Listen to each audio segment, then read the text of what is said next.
ici les petits loups, on va aussi faire le débrief d'une de mes manches de finale du championnat de France TT 1 dixième au RC Park en 2024, qui vient de se dérouler. Donc je n'ai filmé qu'une seule manche. On va faire un peu le débrief en même temps comme j'avais fait pour la Christmas Race. Donc là en fait on va revenir sur la course et sur chaque point de détail je m'arrêterai, j'expliquerai la faute ou ce qui s'est passé, mon ressenti, des choses que j'ai besoin ou envie de dire.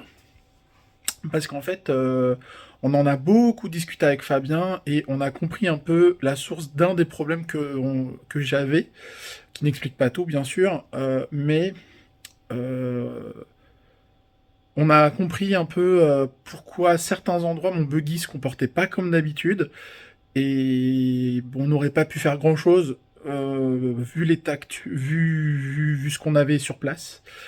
Donc on va voir ça ensemble. Donc c'est le débrief. Donc c'est ma deuxième manche de finale.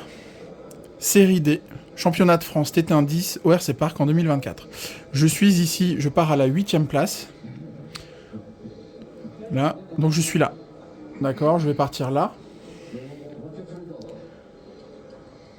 Là on entend fort ma respiration parce que j'ai essayé de faire de la sophro pour me relaxer, mais ça marchait pas vraiment. C'est l'échec. 6, 5, 4, 3.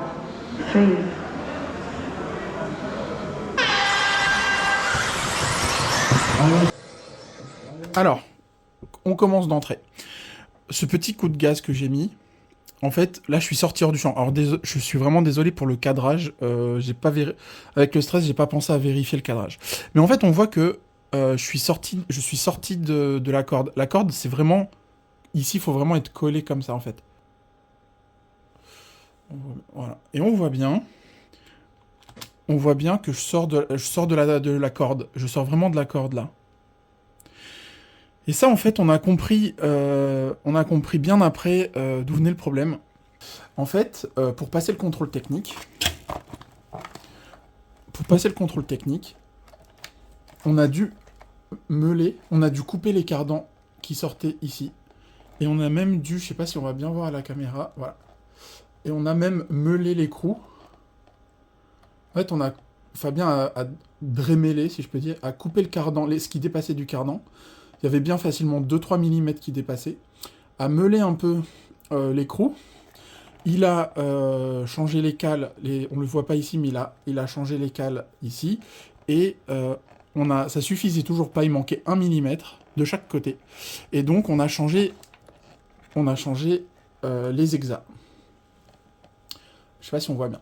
Sauf que en changeant les hexas, le problème il est que la roue, à cet endroit-là, ici, la roue, elle frottait contre l'étrier de direction. Alors je sais jamais si c'est l'étrier ou le porte-fusée. Vous m'excuserez, je suis un peu dyslexique et c'est vraiment, j'arrive pas à différencier ces deux pièces. Et en fait, en sensation de pilotage, et ça, j'ai mis ça sous le coup du stress pendant tout le week-end, mais en fait on a compris en regardant l'état des roues à la fin. C'est comme si j'avais du frein automatique en permanence. Les roues, elles se freinaient en roue libre.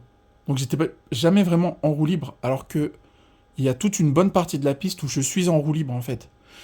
Et cet endroit-là en particulier, je suis en roue libre à cet endroit-là. Alors que je devrais peut-être être en filet de gaz, sauf que j'ai pas réussi pendant tout le week-end à trouver le bon compromis vitesse et coup de gaz, filet de gaz, etc.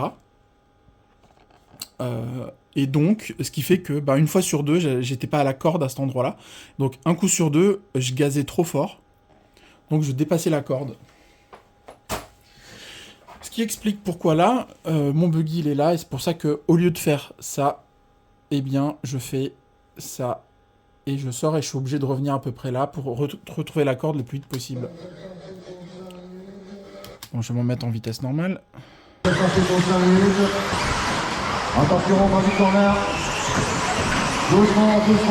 Deuxième erreur que je fais très souvent. Je pars d'ici et je rate le contre-appel et je suis vraiment tellement intérieur que j'arrive en fait ici au lieu d'être sur la piste. Et en fait ça vient du fait que pendant des mois et des mois, la double bosse, l'appel de la double bosse, il était 1 mètre plus tôt, à peu près ici. Ce qui fait que les buggy 4.2 13,5, ils arrivaient pas tous à le passer en une fois. Et pour nous, en 4.4, il fallait être très vigilant à la trajectoire. Et ça, c'était vraiment, l'appel était vraiment en sortie de virage. Donc en fait, il fallait être très très très vigilant à ce moment-là pour justement bien prendre au milieu de la piste finalement. Et maintenant en fait, comme là ils ont raccourci, le RC Park a raccourci la double bosse pour que les buggy 4.2 13,5 puissent le sauter aussi. En fait, eh ben on a 1 mètre de différence, où c'est 1 mètre où on peut mettre gaz. Et je sais pas pourquoi, j'ai ce réflexe au moment de l'appel, ben je tourne les roues. Au moment de l'appel, je tourne les roues légèrement sur le côté, comme ça, pour éviter d'être à l'extérieur et d'être en sortie de piste. Et en fait, c'est une erreur que je fais quand je suis pas très concentré et que je suis stressé. Parce que là, j'étais vraiment, mes doigts étaient hyper crispés. Et donc, c'est une erreur que j'ai fait aussi souvent ce week-end, malheureusement. Voilà. Obligatoirement, le premier virage, c'est un peu compliqué, essayez en mieux.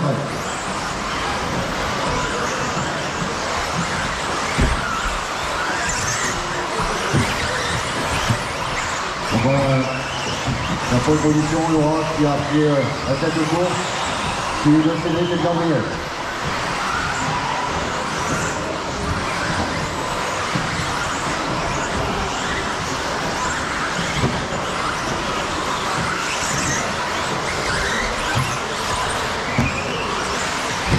Donc on va sur place, on va rentrer dans la piste après une faute. Alors voilà, ça c'est important. Je rejoins un groupe de 3 buggy, donc on est 4. Moi je suis ici. Là, le premier buggy passe. Le deuxième passe. Et là, il y a un buggy qui s'est coincé ici. Moi je suis là. Et en fait, j'ai tellement eu peur de percuter le buggy qui est juste derrière moi que je me suis complètement viandé. Surveillez. On va dire c'est corner, attention. Voilà, c'est dégagé. 4 minutes to drive. Alors, qui vient de passer du troisième tour. Il fait tout droit. Il arrive dans les escaliers, super. Déjà, voilà, quelques bonnes secondes d'avance sur Cédric Delis, qui a pris la seconde place, qui le dernier là. Donc on va dire c'est corner, c'est bon, ça roule.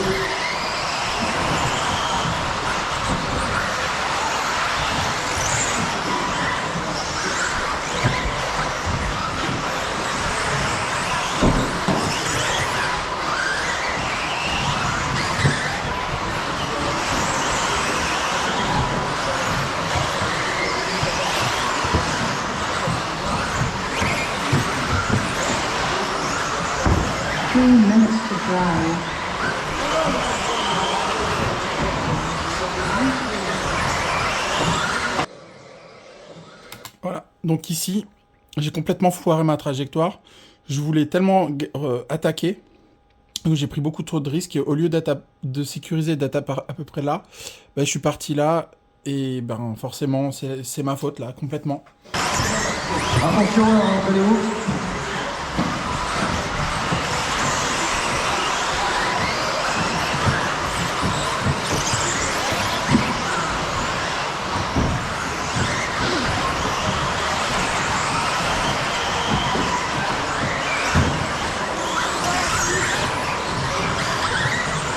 On a Laura, même si on a toujours sa tête de course, qui arrive pas c'est ouf, super, qui arrive dans l'espace, devant la table.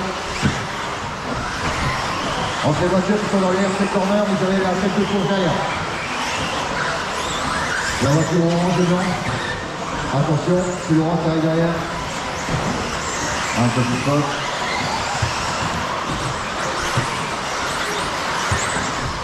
To drive.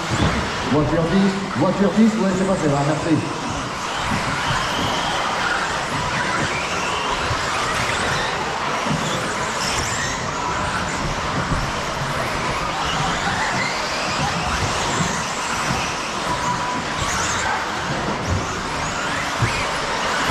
Voiture 5, c'est la tête du cours derrière. Dès que vous pouvez, vous ouvrez la porte.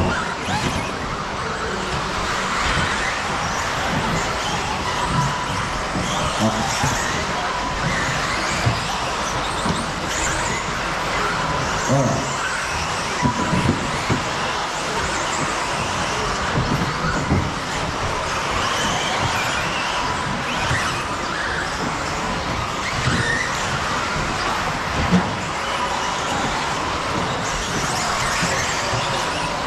Merci, voiture 5, c'est cool. C'est parti. Voilà.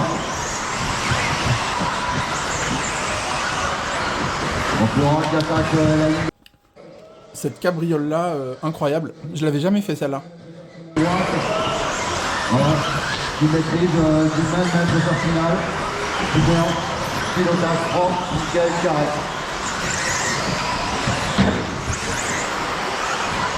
Enfin, on a Nicolas qui va prendre la seconde position.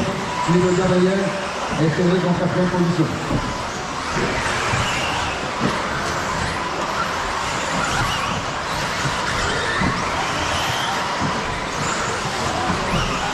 Mais non.